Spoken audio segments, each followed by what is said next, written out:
Now let's talk for a bit about a practical tool from IFS. It's called unblending. Unblending involves separating yourself from your parts, especially those critical parts, so that you can engage with them from a place of self.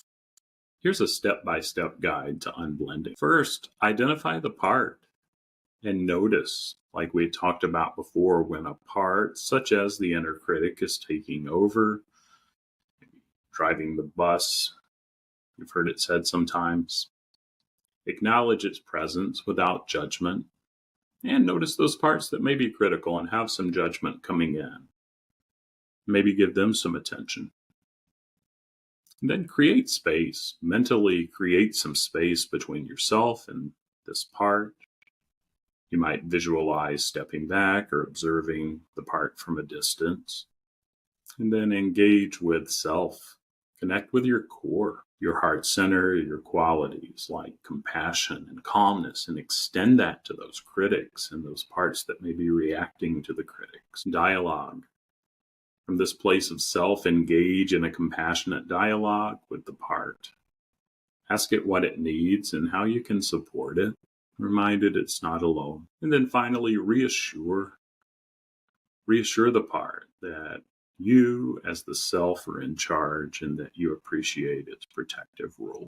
By practicing unblending, you create a healthy separation that allows you to respond from a place of wisdom and compassion, rather than reacting impulsively from a part that may be stuck in old patterns, likely stuck in the past. And let me give you an example of my own life. I don't know about you, but I've got parts that can be very harsh, very critical. And these parts constantly tell me things like, you're not doing enough, it'll never be enough, whether it be at work or with my family, as a partner, as a father, and that I'm failing. Through IFS, I've learned to unblend from this part or these critical parts and approach them with compassion.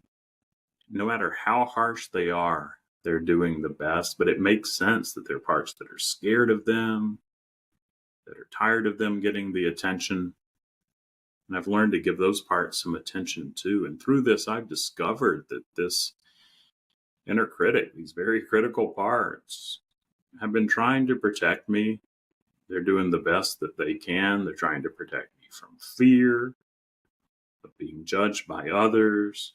And by acknowledging and appreciating their positive intention, I've been able to soothe this inner critic and find a more balanced, compassionate way to move forward.